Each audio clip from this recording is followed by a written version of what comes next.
It's such an honor to be here this morning, and I want to thank the other members of the faculty of the university for having me here today. And I want to thank you, to the School of International Economic Relations, for this kind invitation to participate in what I hope will be a conversation. I would like to make my remarks fairly brief this morning in hopes that you will ask questions. And so while I am speaking, I hope you will all formulate questions. I'm thinking of what kind of prize I can give to the student who has the courage to ask the first question. And so we will see how that works out as we move forward. It is a pleasure to speak here this morning. I take time from my schedule on many trips where we have the opportunity to present to young people, because it is the next generation that will be left with the task that we hope that we are beginning in earnest now, and that is to achieve a zero hunger world. And so having the opportunity to speak to young leaders like yourself about the work of the World Food Program and the challenges that we face as a global community in achieving zero hunger is always an opportunity that I seize. So it is with great pleasure that I am here this morning. This is my first visit to Moscow. And this is my first official event in Moscow. And I can't think of a better way to kick off what we hope will be a very successful trip.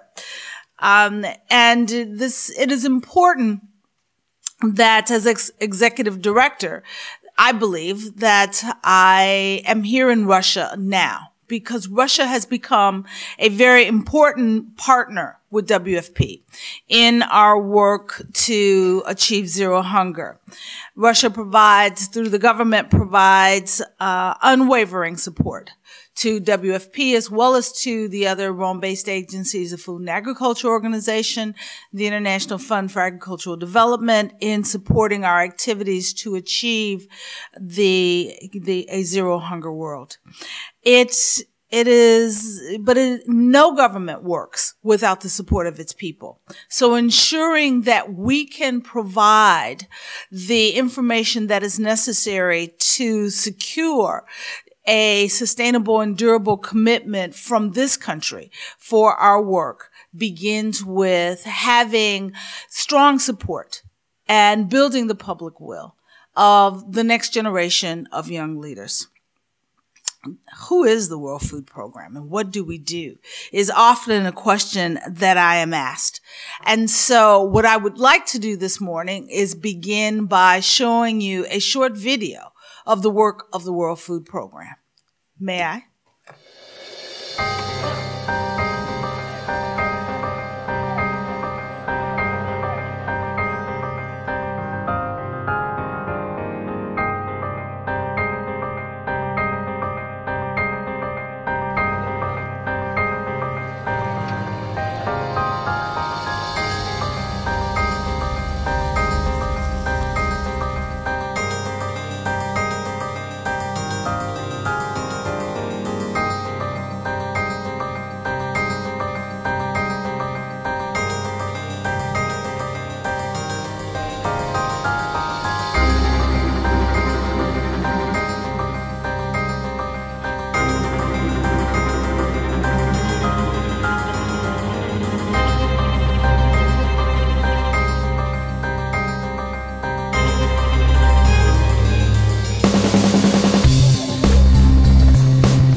hopefully that film gives you a quick snapshot of the work of the World Food Program.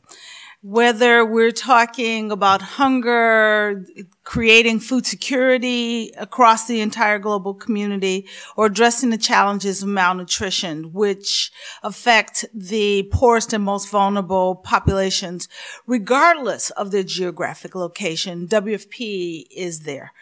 And we are, as you saw in that film, we are first responders. When food systems fail, whether that is because of wars, conflicts, or droughts or typhoons or hurricanes.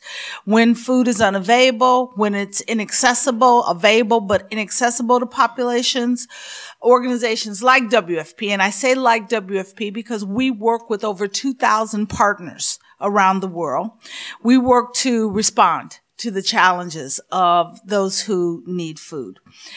WFP is 100% voluntarily funded. We receive no assessed contributions from any government around the world.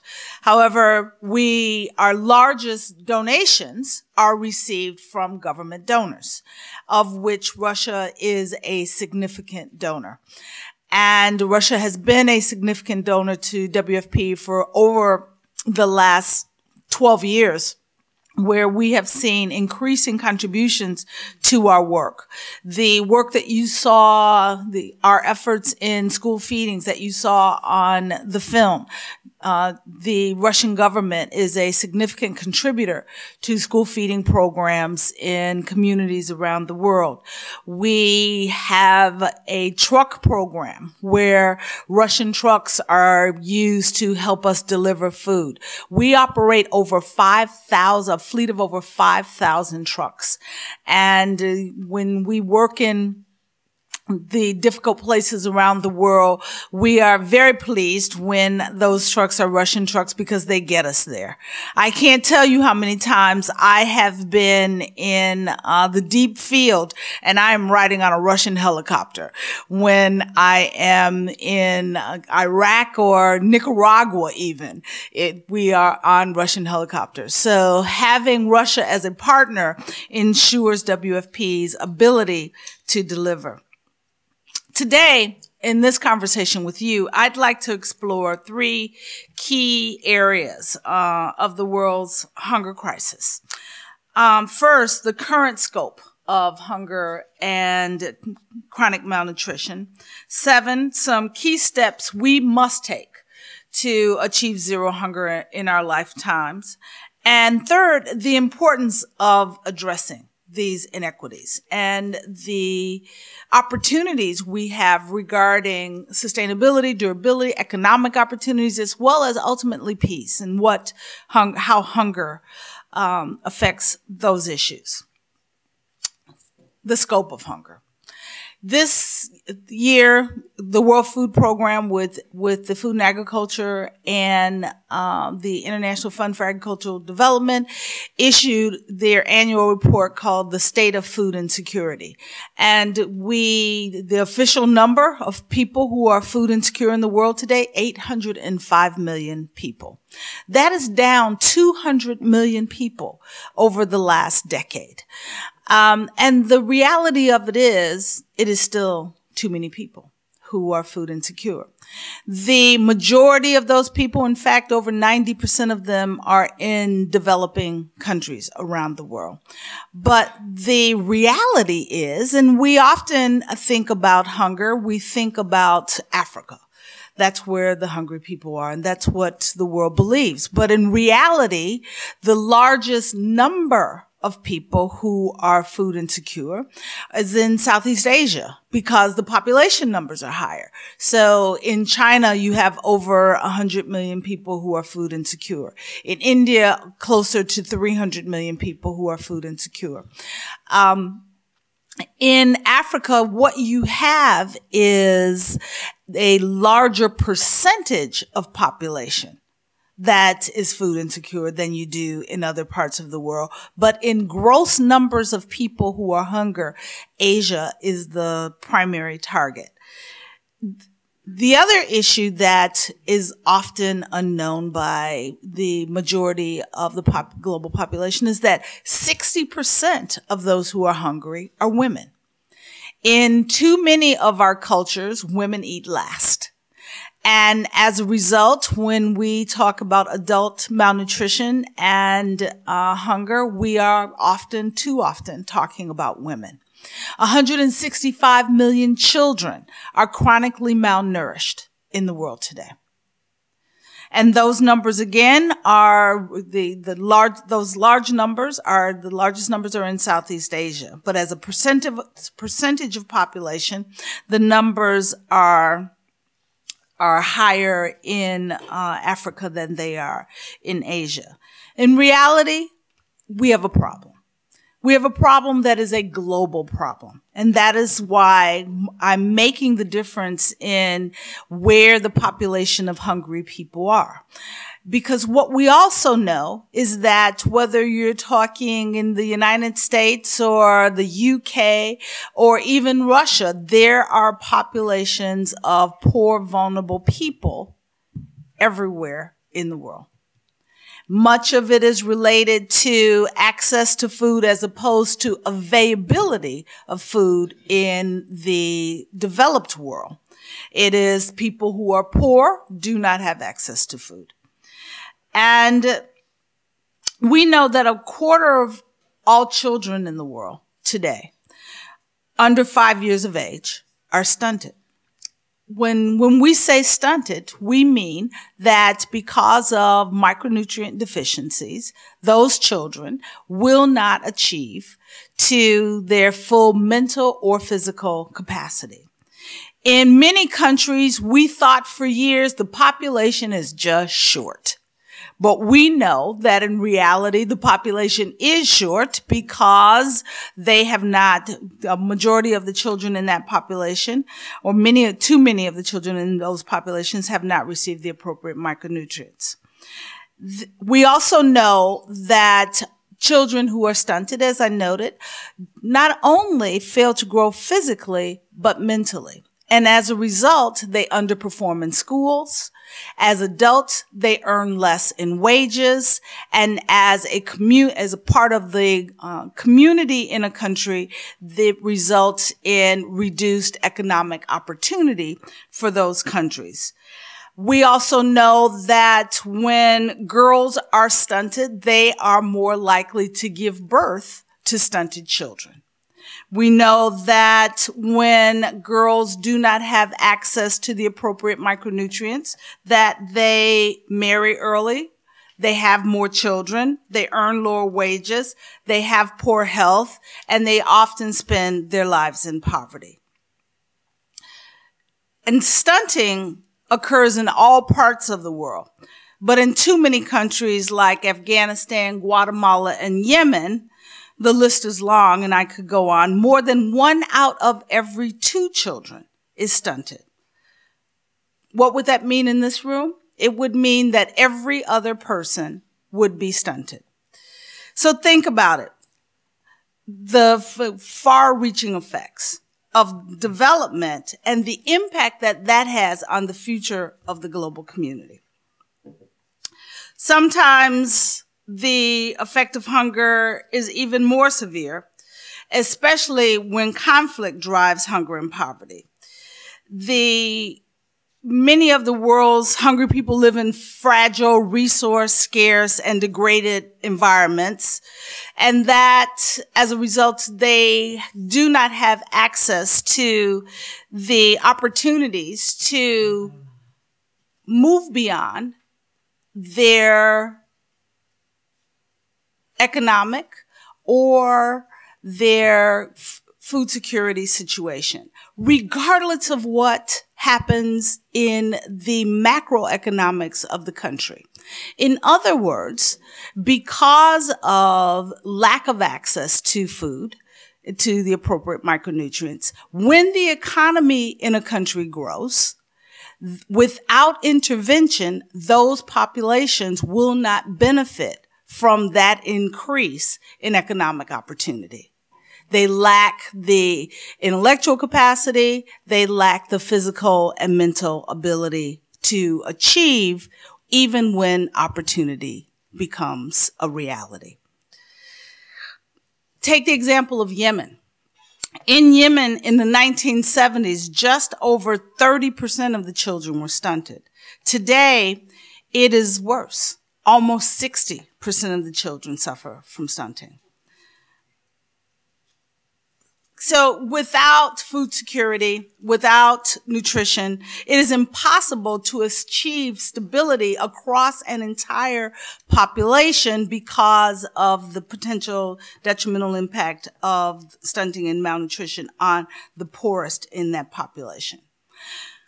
But we know how to end this. We know the answers. So, second, what must we do to eliminate hunger? In the United Nations, we have what we call the Zero Hunger Challenge. And the Zero Hunger Challenge addresses the areas of elimination of stunting, providing opportunities for smallholder farmers to access the tools and support necessary to increase agricultural production that will provide an opportunity for them to feed their children. We know that we must provide access as a tenet of the Zero Hunger Challenge to food 12 months out of the year. We must eliminate waste. Let's stop there for a moment. Over 1.2 to 2 trillion tons of food every year is wasted.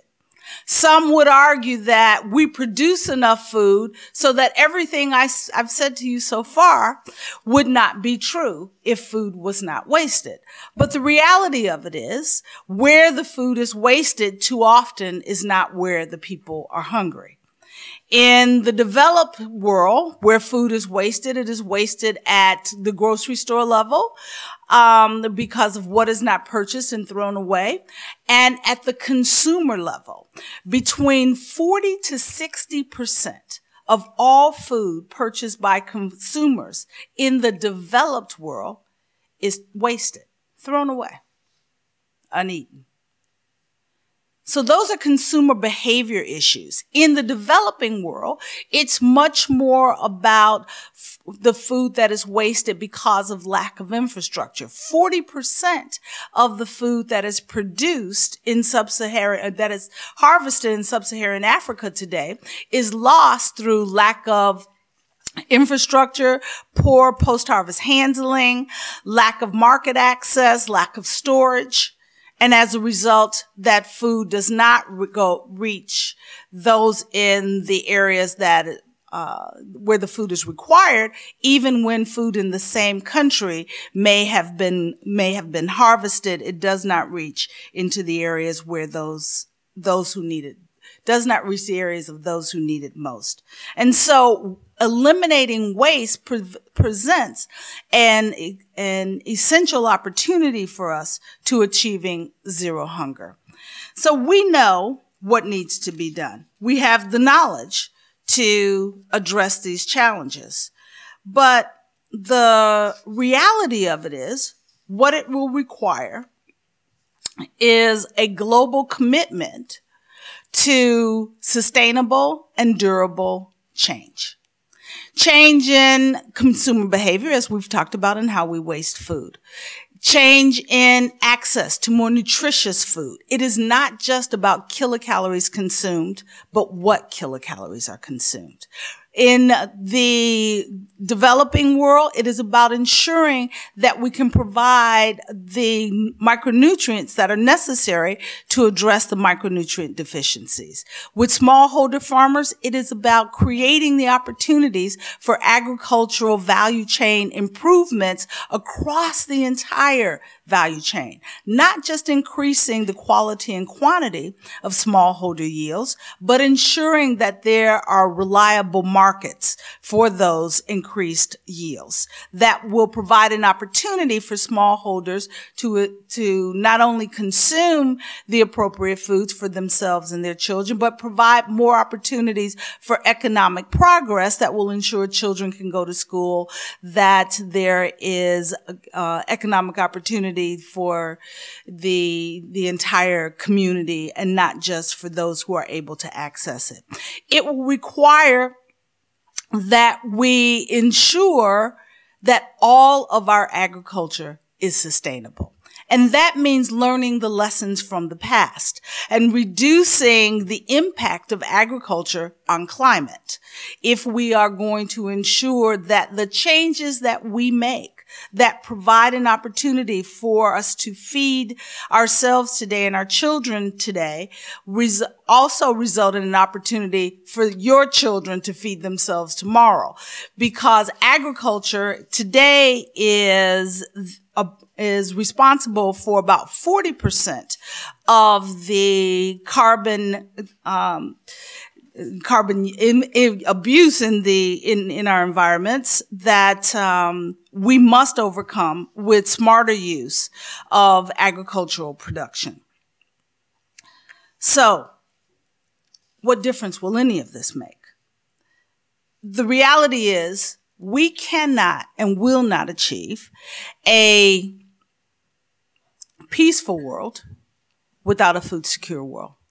It was Gandhi who said that to the mother of a hungry child or a parent of a hungry child, a piece of bread is the face of God.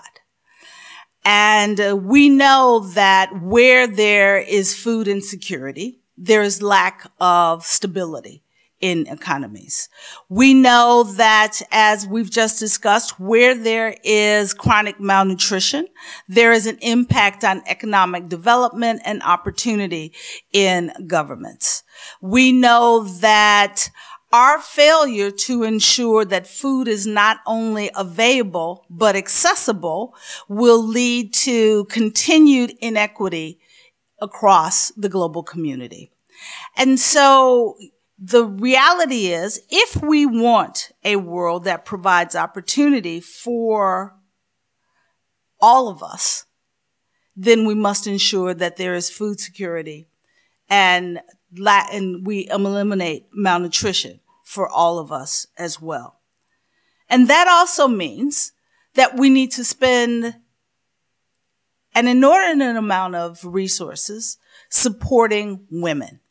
Because in too many places, as I've noted, women are the victims of the challenges of chronic malnutrition and the lack of access to food.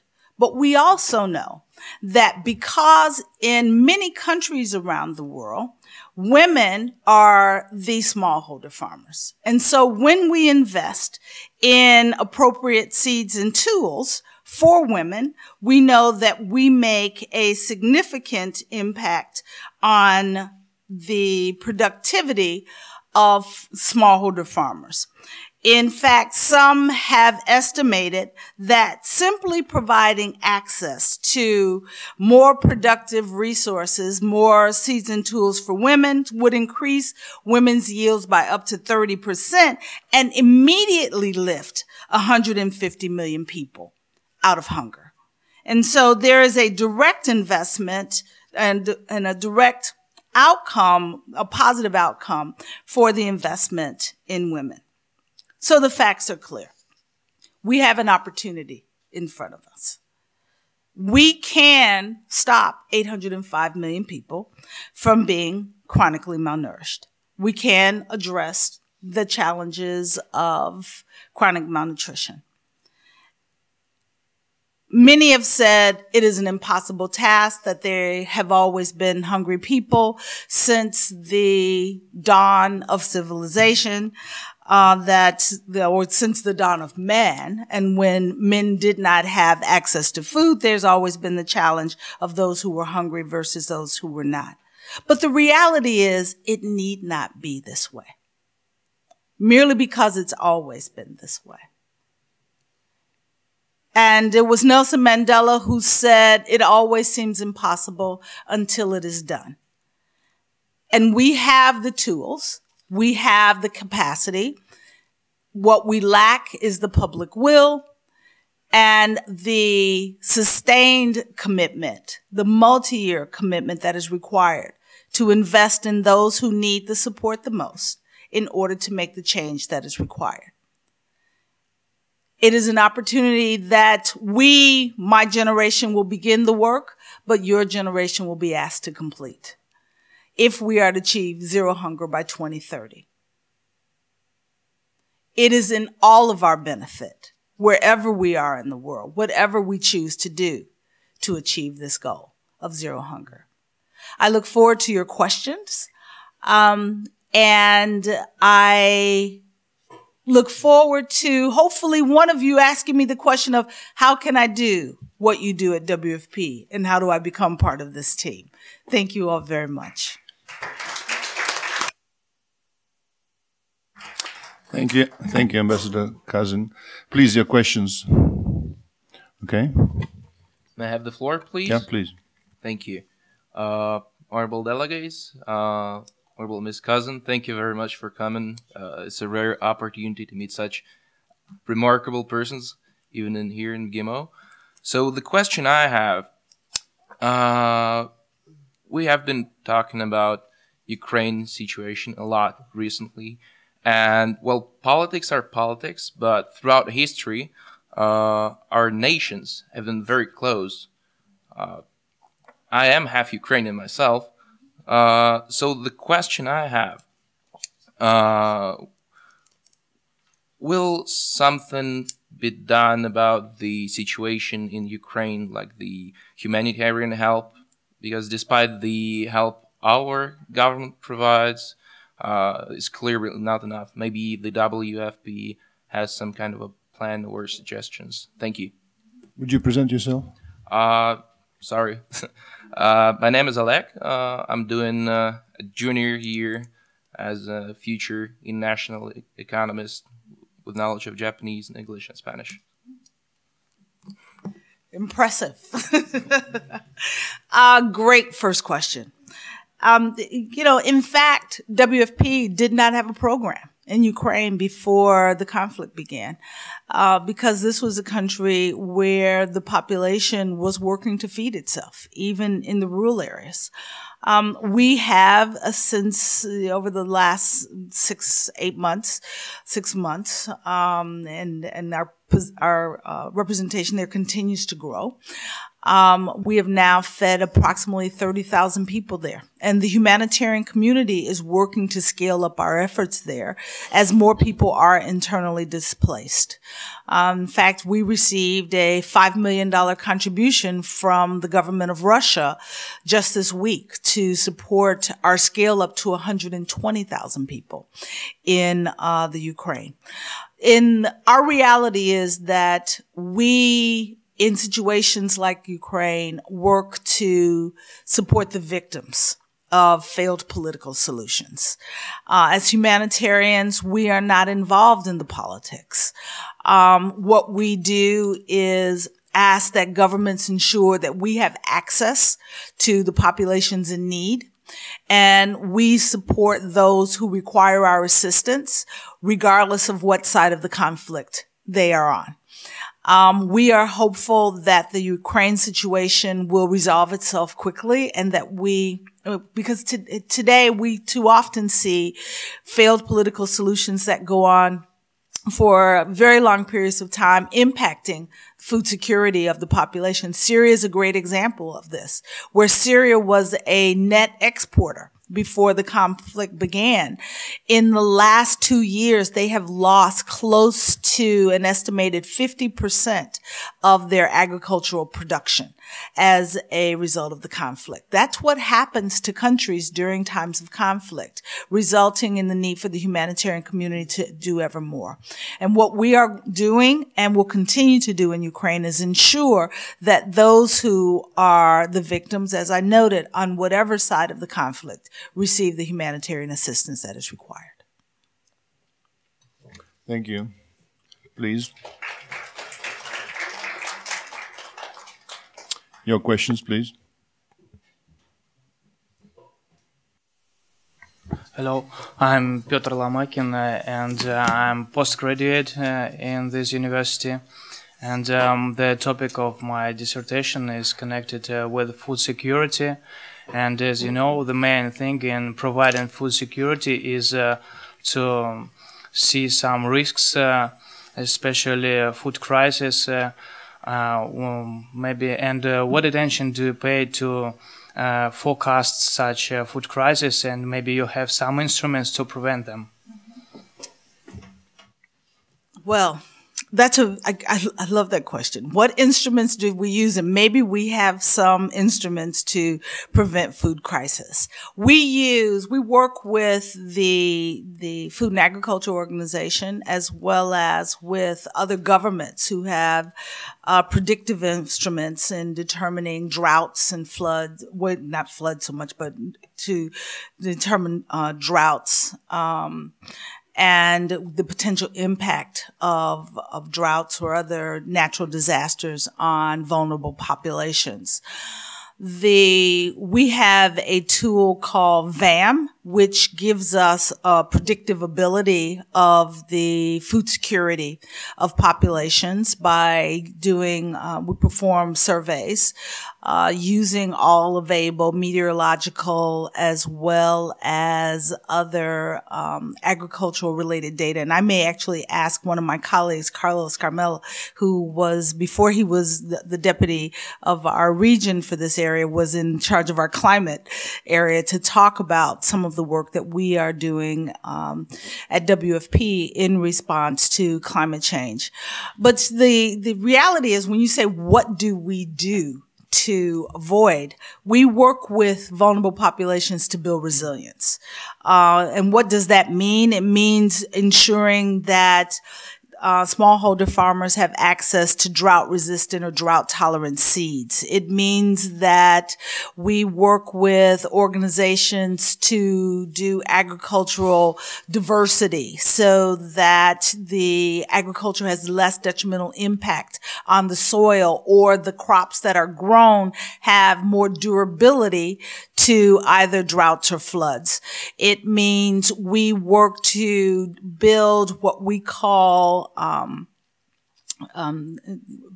catch basins that will allow in some water deficit areas for smallholder farmers, particularly women, to have access to rainwater even after the rain is gone, that they are actually able to capture water that they can use subsequent to that rain for the irrigation of crops. We work with governments to ensure that they can develop the social protection programs that will provide support to those who are potentially impacted by droughts or floods. One of the major challenges that we have today, and when you ask, can we address the challenges of food insecurity, the biggest crisis today are the result of conflict. Whether it's Syria, Central African Republic, or South Sudan. And because we cannot forestall conflict as humanitarians, again, we deal with the fallout of that conflict. One of the most significant challenges to food insecurity, or the most significant opportunities to achieving food insecurity, I'll say it in the positive, is peace, is global peace. And if without peace, we will not have a food insecure world, because you cannot have productivity in conflict areas. I'll stop there and ask Carlo to spend a bit of time talking a bit about smart agriculture and some of the things that we're doing to address the challenges of climate change. Many thanks. I think your question is an interesting one. And the key point is that our world is becoming more risky in a way, and more unstable because we are more interconnected. I mean, one of the ideas of globalization is that globalization would actually facilitate stability. But what is happening is that there are also some negative aspects of that. And so, for example, a drought happening in Australia or Russia may actually affect the food prices in Western Africa, because some of the countries in Western Africa import food from the global markets and so on. So there are dimensions of this interconnectedness that we also need to look at. And climate change is one of the, let's say, new frontiers of the future. As you know, it has been something that has been disputed for a long period. No, the impact. Does climate change really exist, and what is its impact? I think that over the last 2-3 years, there has been a real shift in global awareness about the reality, let's say, the science-based evidence of the fact that climate change exists, and that it will impact, and it started to impact different parts of the world. In some areas, it will actually probably generate benefits because it will allow production of crops that were not possible to be produced in the past. But in other areas, it will affect livelihoods very significantly, or it will modify the terrain in a manner that you will have to shift, in fact, to productions. And for instance, in Southeast Asia, you will have a major demand for shifting productions, which will affect hundreds of millions of people. So these are scenarios that I think the world needs to confront in a sort of anticipatory manner as much as possible. We need to anticipate risk and intervene ahead of the crisis. And part of this is also anticipating as much as possible the impact on disasters, because climate change will somehow amplify disasters. And you can see already what is happening, for example, in parts of Europe. There are these flash floods and that were completely not part of the disaster history of the region in the past. There is a drought that is encroaching parts of Europe. There are incredible phenomena that are deriving from changing climate in the United States and so on. So there is a completely different sort of disaster profile that is shaping up. It's still uncertain. We need to be very focused on that and anticipate as much as possible by intervening on population resilience and on structure, institutional resilience as well. Thanks. Thank you. Ambassador Казин and the delegation are under time pressure. This is the first meeting in this very important visit to Moscow, and there will be meetings with our Vice Prime Minister Dvorkovich, with Foreign Minister Lavrov, also meetings in the Ministries of Finance, Agriculture, and Emergency Situations, Prevention Ministry, I think this is the name, and also there will be a signing of agreement of strategic partnership between the government of Russian Federation and the World Food Program. So we are in the time pressure, unfortunately. Please, one of your questions, one of the last questions, please. Yes. Thank you for a very inspiring speech and also informative. And I have a question. As you've mentioned already, I would like to know how ordinary people can help your organization fighting this problem, as it has to be done all over the world, I guess, and everyone has to participate. Thank you very much for that question. If you're sitting in this room, you're not ordinary people. You are our future leaders. And so as future leaders, what we are hopeful of is that you will acknowledge the need for a food secure world and for us to achieve zero hunger, and that you will join this movement. And one of the reasons governments support our work is because their people, their citizens demand that they support the work. And so ensuring that you are a voice for this work becomes very important. One of the tools we were talking about earlier that is so effectively used by your generation is social media. And there is a social media conversation that goes on around the issues of zero hunger. Join that conversation. Be part of the community of those who are working to ensure that the leaders are paying attention to those who don't have access to social media. You know, I sat with a group of women in a field in South Sudan, where they are in unity state, where there's a conflict that is creating food insecurity because people can't farm because of the ongoing civil war. And these women some of them had walked as many as 20 or 30 kilometers in order for us to provide food and water and other supplies to them and their children. And so when I sat with these women, I asked them, what did they want the world to know about them?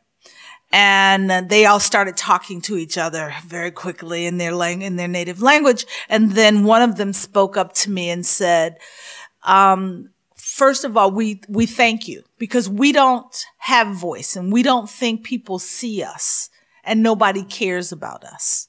So she said, if you can, make sure that the world knows that, one, we appreciate the support that they provide to us. And two, that we want our children to be educated. Because in South Sudan, a 15-year-old girl is more likely to die in childbirth than she is to know how to read and write. And third, she said, we want people in the world to know that we want peace. And so what she was asking of me is that when I sit in audiences like this, that I get people like you to ensure that her voice is heard, that you are talking to each other, you are talking to your leaders, you ensure that people don't forget. In the last week, we started a social media campaign at WFP because we didn't have enough money to feed the 1.8 million Syrian refugees living in the 5 neighboring countries. And we had over 15,000 people respond in 72 hours. That doesn't seem like a lot, but it was more than we'd ever have responded before. And what that resulted in was, yes, we raised $1.8 million from those people, but more importantly, it made governments take notice. And then the governments gave us the additional money that we needed to feed the Syrian refugees for the month of December so that no one goes hungry. So your voices matter. You can help us make a difference. When we talk about the public will that is necessary, it's driven by people like you.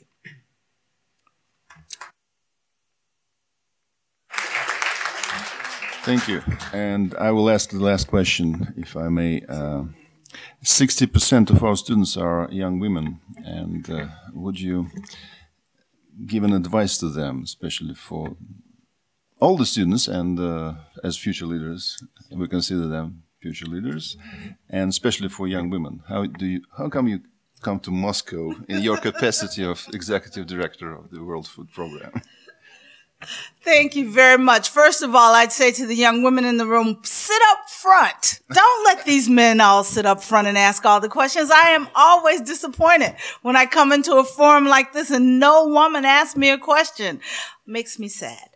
The reality is that we need women at the table. Yes, we have strong male leaders, and we appreciate leaders like the vice rector who will bring voices like mine into this university. But we need the diversity of voice that women bring. As I've noted, 60% of those who are food insecure in the world are women. We know that in the first 1,000 days of a child's life, that means 9 months of pregnancy plus 6 months of breastfeeding until that child is 2 is the most formative time of that child's life. And without the appropriate micronutrients during that period is when that child will become stunted. That means we need women's voices. We need women to participate.